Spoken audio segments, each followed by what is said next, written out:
In this podcast, we are going to discuss cost and cost data. I guess it's kind of relevant for cost managers and quantity surveyors, but actually it's quite relevant for a lot of different stakeholders. And it's very relevant if we take into account how our profession is shifting and how we are also leaning into data analytics as part of our a new role or a new task that we will be performing as cost specialists. So what is a data analyst without data? A person, I guess, right? Yeah. So I think we're going to discuss, first of all, what is cost data? How can we collect the data on our projects? What value will or does that data have? And then really the future, what is the future for, I guess, the collection, the data and everything around the information? But so what is cost data in your mind, Elia? Cost data is cost data. It is in my mind. It's not just what it is, cost data, but how we set up data. So the most important thing in my mind is to have a structured data, because that's what really brings quality and understanding and accuracy to that data. Cost data is the monetary values of your project, not at final account, actually at as many different stages as it is available, because that's what will make us understand how the cost data evolve. So when we talk about structure then within our profession, I guess we like to talk about global standards and global structures. So cost data needs a structure behind it. So reason being we are talking about global standards is because in our specialization we produce very little data. Specifically, if we limit it to, or if we look only at the monetary, the financial or the cost values, right? We produce very, very little. So if we are trying to really compare it, benchmark it, and we limit that data to one company, one location, one national standard, that is a very, very small data set with very little accuracy if we are trying to analyze that. The smaller the data set, the less accurate it is, the bigger it is, the better it is. The larger it is, the more you understand how it fluctuates and what is accurate and what is actually a deviation. Right now, you could say that we don't produce big data in the context of big data when we talk about definitely not.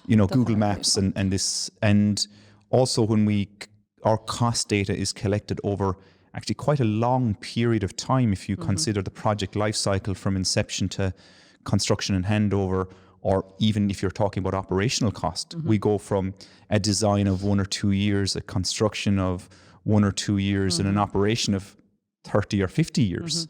So really, the cost data collection is a very slow process, meaning we need to be looking at a global scale here in order to get as much information as possible out of our industry. And if on top of that you take into account that in that data set or in that very little data we are producing, if we are not using we are not disciplined enough to actually use a proper standard and being sure that the data is structured, then out of that very little data we produce, there will be a lot of data that we cannot use at all because it's not accurate or it's misleading or it's wrong. And this will be only talking like if we try to put names to these data sets, right? We could call it budget, we could call it estimate at different design stages. We could call it, or we should call it, variations, change orders, risk analysis, monthly valuations. Every piece of data that is produced in the project with a monetary value has a data value for us as cost managers, quantity surveyors now. It should be collected, and it should be collected, more importantly, following the same standards, so that you can actually compare it and align it to make advantage of it. So for us as cost managers, we look at the global standard of ICMS, which is International Construction Measurement Standards. And that standard allows you to structure your cost information in a very particular way. And it's not, and something we need to say here, of course, it's not just building cost. It's not just the building. It is all the indirect costs and client costs. All your project costs is what we look at here, not just the cost of the facade. So that standard allows us to collect that cost information. And if we use that standard on every project, and more particularly on every phase of every project, it allows us to collect quite a bit of information, as we mentioned earlier on. And once we have that data set, which is your project information, in a structured way, then you can analyze projects against each other. What is the major cost drivers on office construction in Copenhagen? What are the major cost drivers in residential construction, apartment, multi-use construction in Dublin, for example? And it's important to mention that this specific standard ICMS and the recent version ICMS 3 is actually planned and theorized to actually cover not only CapEx, which is something that we are more familiar with, but actually all the life cycle costs of a project, which we will very soon need to report and track. And therefore, we need to be prepared for that. Absolutely. It also allows you to track properties of your project information, because it's not just the value of the elements that you have in your CapEx definition of the design, it's all the external factors that affect the cost of it, and they need to be taken into account in analytics. So location is For a example, factor. Location would be a factor. Location, it is rural, it is urban, where it is placed, how are the conditions of your soil, is an earthquake area, all those like time, right, and country, like it's many different external factors that have an effect in your cost, including procurement strategies. And contracts and so on. So it's not just about the unit price. Actually, it's about collecting the project information that has a commercial impact in a structured way, so that it can be categorized and cataloged, so that we can analyze it later. There's an example would be is you can look at a square meter price for developments in Copenhagen, because that's where we're sitting today. But those developments can be vastly different. Some could be residential, some could be schools, some could be universities. They could be lecture halls or laboratories or sports halls. All of that has a different influence, as well as location. They could be built in the harbor, or they could be built in the rural areas, right? Where no logistics are accessible, or where you are building over the water, basically. Exactly, yeah. And how these properties change actually on the different estimates, because the initial settings, case, if you call it like on a software. So the initial definition of your project may change along the different design stages or the life of your project. After inception, you might end up needing a basement, for example, and suddenly your commercial and cost information changes, but so does the properties, as you say, of the development. And it's important to understand those changes, to understand the data that you're collecting. So do the building regulations or the procurement strategy might change also in the middle of the project? Why not? This we're seeing it at the moment with sustainability and the requirements around sustainability. Again, a very big word in terms of its influence and deliveries on the project, and we'll talk about that in another podcast. But embodied carbon and how we collect and calculate that information has a commercial impact, has a cost impact on your project. So all of these elements are needed to be collected. So I think you've defined quite well what is cost data. It's not just the Danish kroner, the dollar, the pound, the euro. It is much more than that. And how we structure that, I think we have talked a bit about. ICMS, we would absolutely promote as a global standard, especially for quantity surveyors and cost managers, or even our clients listening this evening. It is important for them to understand there is a standard to work to.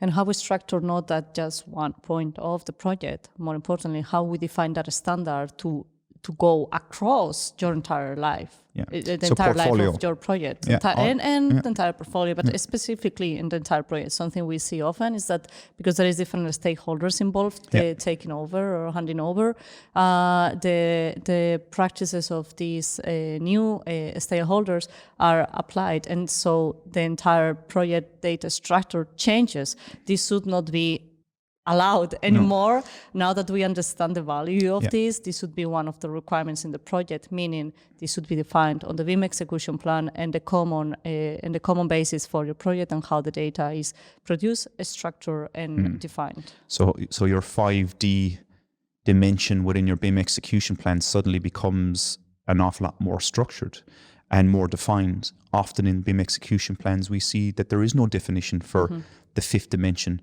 which inevitably is a data set, a lot of information as we just discussed. So it needs to be predefined, which is why we talked earlier about the QS being part of the project from the beginning. So cost data, again, is a very important part of the project. We're a little biased, but nevertheless it is, because budgets and CapEx are hugely important to make the business, run.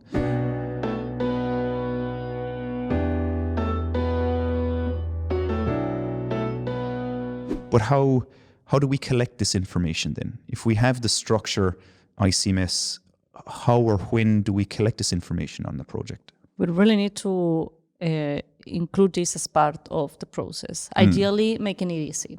So if we are working on a different standard or with a different breakdown, and then we just try to collect it afterwards, that's never going to happen, because it requires time involved and dedication and discipline, and most likely the people collecting the data are not necessarily seeing the immediate value of doing so, and so there is no motivation, right? There is no encouragement. So the best is to actually set this standard and force it across all the information produced from the 5D. So make it part of the project deliverables and the day-to-day working on the project. So you again said earlier on, even a change management or a variation is valuable cost information or cost data. So the collection of that is even important. So it's not a case of, as you mentioned, collecting the final account. It's understanding at a cost estimate update that data is collected so we can analyze the differences between the current cost estimate, the previous cost estimate, the budget, for example. And that principle should be through the entire project life cycle. Every change and every update is a new revision and new information.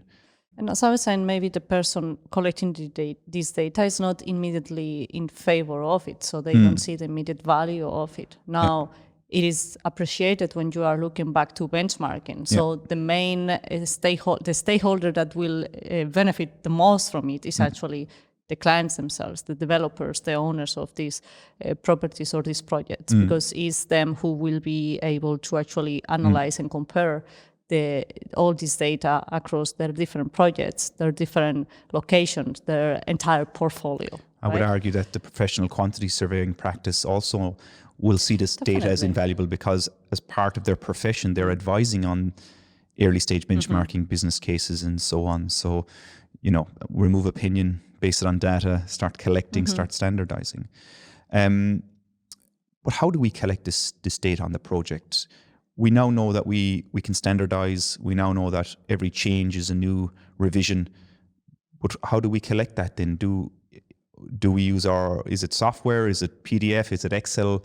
How do we work with this information? Ideally, I'd say a readable format, so not a dead format. So if you collect information in a PDF, that will require processing later. So either you process it if you have been very disciplined, and in your PDF, the data is always in the same position and in the same areas, right? The same text. You could teach a machine learning, to actually read it and extract it, to collect it elsewhere in a database, right? But why not to do that now? I mean, the technology is already there. It's just changing the way we work. Potentially that PDF is produced from an Excel. Excel is not a database, but is a format that allows us to produce information that can be read. So it is about maybe implementing the automatic flows, if you want to call it like that, to continue working on the regular tools, but actually ensuring that the information we are producing there can be exported elsewhere, correct? And ideally, we'll be using databases. I think that collecting information in an Excel sheet is not good enough. These days, databases are accessible. They are very easy to get through. There is a lot of softwares out there actually that provide this. And I think that for anybody listening at looking to transition into data collection and so on, there's a lot of value in looking at how you do it right now and the process around it, but also the standards you use. And it seems a bit daunting at the beginning, but we would always advise pick one project at a time and just start on that project. Even if you're not contractually obliged to do it, it will become a professional requirement to advise your client that it should be done, even if they don't see the value right now.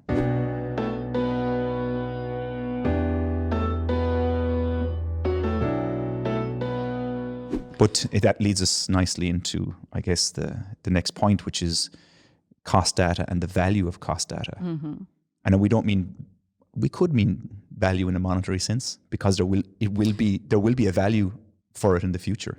The more accurate, the more you can nail your estimates, the more investors can really invest or allocate their investments in a better way, right? Not to having projects under budget or over budget or with loaded contingencies. If you are able to analyze and predict with certain accuracy, because you are basing it in data and statistical methods of analytics, how is your contingency normally used, how much contingency you use, how much a project changes from inception till final account, so number of variations, the risk allowances, the changes due to quality on the design and development and needs and etc. Right? How your project a commercial shift. If we are able to analyze that and predict that based on data, that will really be very valuable for everybody to be more accurate. Yeah,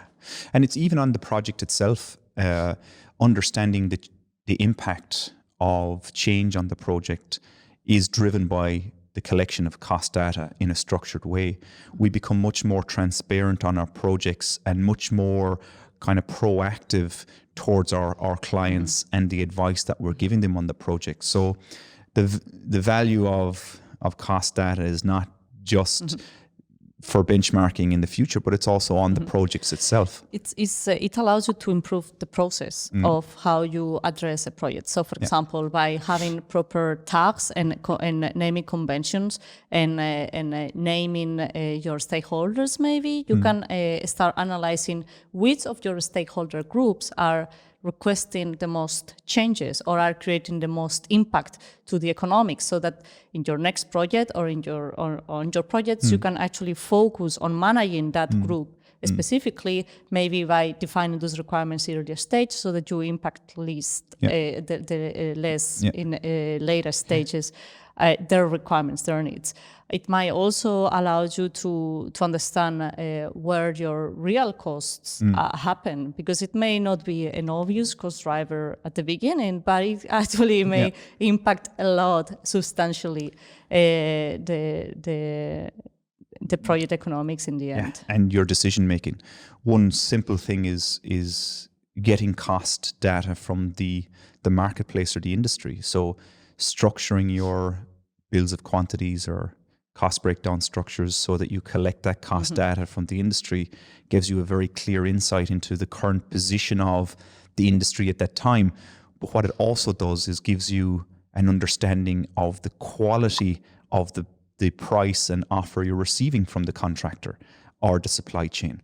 And that's all cost data. If you look across 5 contractors at a particular unit within the building, and you can see that, for example, if it is a ventilation system and it's a AHU unit, and one contractor is 100 or 200% above or indeed below the other contractors, it raises a question about why, and that offers an opportunity to ask. So cost data, again, is not it's not just about the collection of the project, it's also about facilitating the process and project qualities, we would say, on the project. And we've talked about this before, but every change in every discipline actually has an impact on the cost aspect of it. So if we change the time plan, it will have an effect on cost. So actually have access or enabling the collection of data in other disciplines also allows you to understand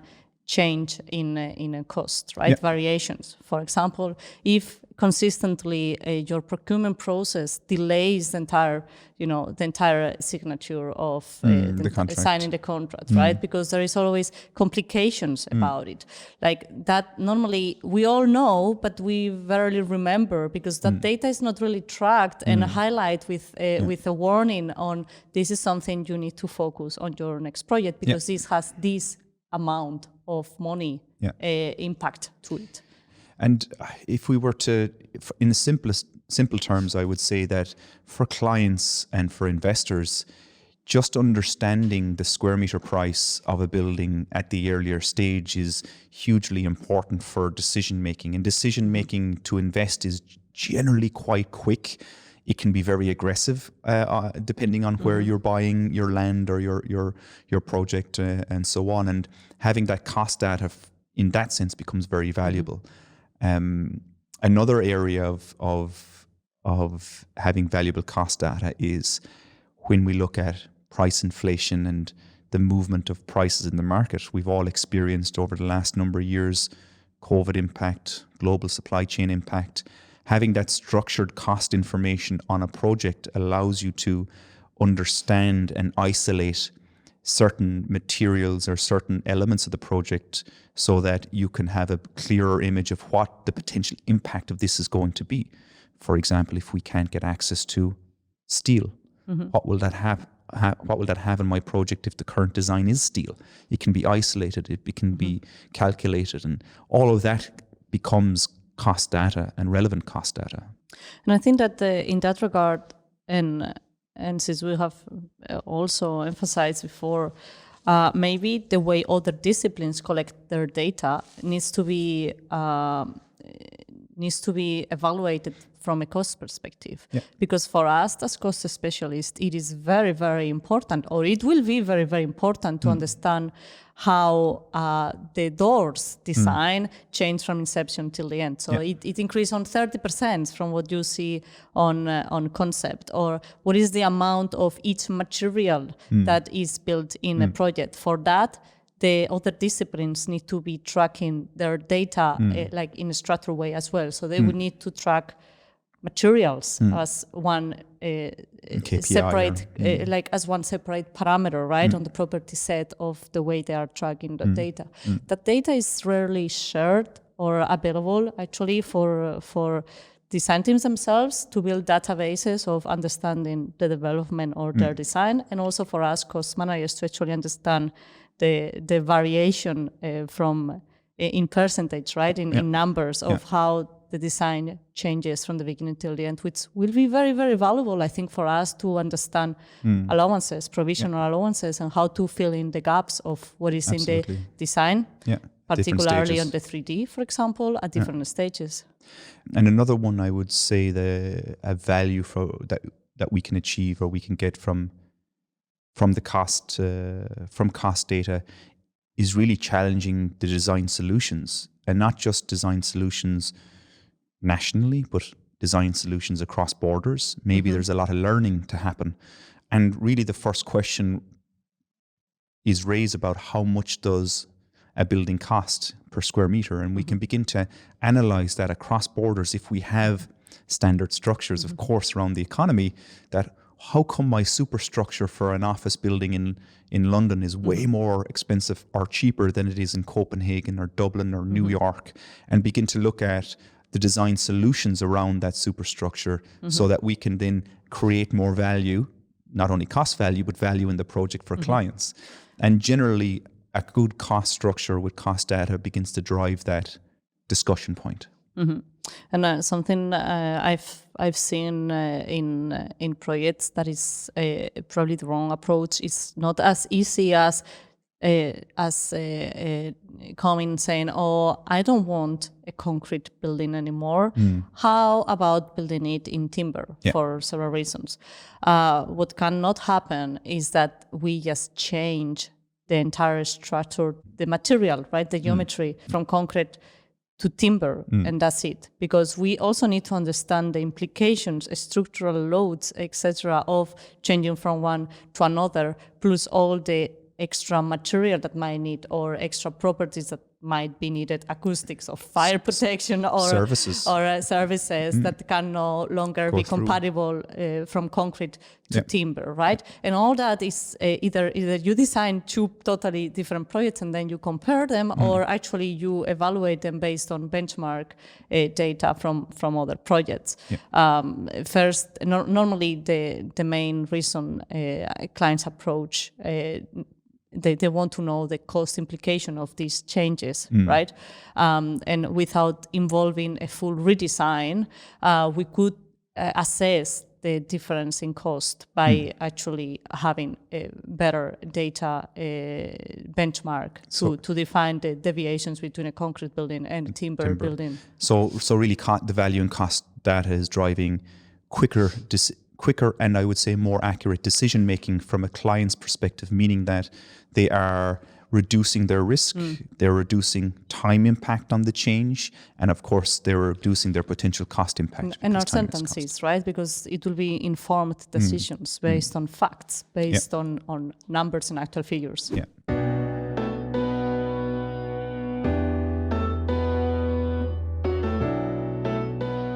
That leads us into our last part, which is the future of cost data. I have one reflection, and this was a discussion I had recently about open source information and the view of, I would say, the majority of people in the industry that cost data is extremely confidential and extremely, I would almost say private, if you like, to the organizations that own it. But when we talk about this high-level cost analytics or anonymized cost analytics, then it's not really the data, I would say, that personal or that private data isn't really shared. But what you're doing is facilitating more accuracy within the industry. And I think that is where the future of this is going. I think we will be sharing more information, but sharing it in a kind of anonymized way, so we can't really understand that the cost data that I'm using or part of the cost data I'm using is yours, LAR, or it's Cosmos's, or it's whoever's out there in the marketplace. We need to face it with a similar approach as GDPR regulations right now. So in a recent conference in the BIM Summit recently, someone in the audience was questioning why, how have you been able to collect data with sensors from the different social housing apartments to actually provide a better experience for the users without really compromising their privacy, because you will know if they use heating, you will know when are they home because they switch on the lights, when are they not home on vacation, if they take vacation. So you really are accessing their lifestyles, which is privacy, right? But the solution is really to anonymize that data input as soon as it is collected. It is about creating it as individual number one, individual number two. And it will be a similar approach with project economy. It's confidential and it's sensitive as long as you can put it a name to it. You can identify it. Who is that person? Who is that building project, right? Who is that company? But if we look at it as a more from more like a generic, maybe is probably a stronger word. In a generic way, but anonymous, that will be the solution to it. We all have benefit from the anonymous rating on restaurants and anonymous valuations and of Google Maps at all levels, right? Traffic, Google Maps. Traffic. Exactly. What is the traffic? Like this road is having traffic jam. You get that data, you get benefit from that data It's However, you anonymized. don't know who Who's is driving the driving car. that road. Exactly. So you don't know which project is over budget, or you Yeah. don't know which project had very little doors at the beginning and very like many doors at the end, Yeah. or who managed better their risk allowances.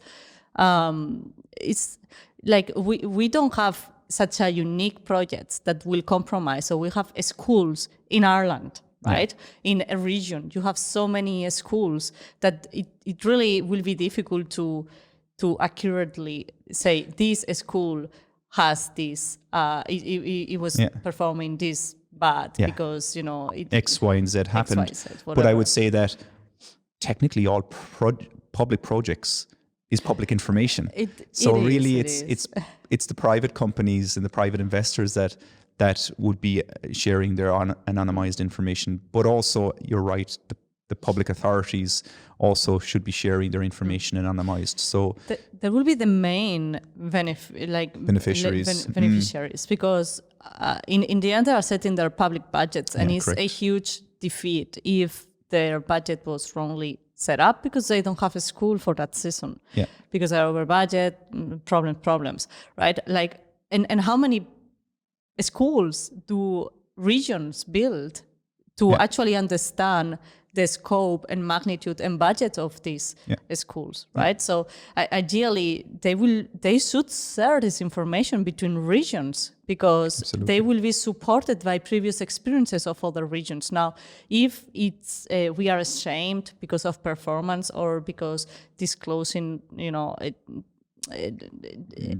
I suppose the goods and the bad. It's like right? your fingerprint, right? If we are ashamed for that, or we fear the consequences, which is also sometimes the reason why we are not so transparent or sharing so much, then maybe it's just a matter of making anonymous, but making available. Yeah, and I think as we develop cost data and the value of cost data, the future absolutely is sharing. It's currently what we're doing on our projects driven by building information modeling and building information management. We're now integrating, collaborating, and we're sharing our knowledge and information so that we can improve cost management, architectural design, engineering. The same will happen on industry-wide scale as soon as we become more culturalized to this way of working. So I think that is the future for cost data from our perspective. At least that's what we're going to try and do anyway. Looking forward to it.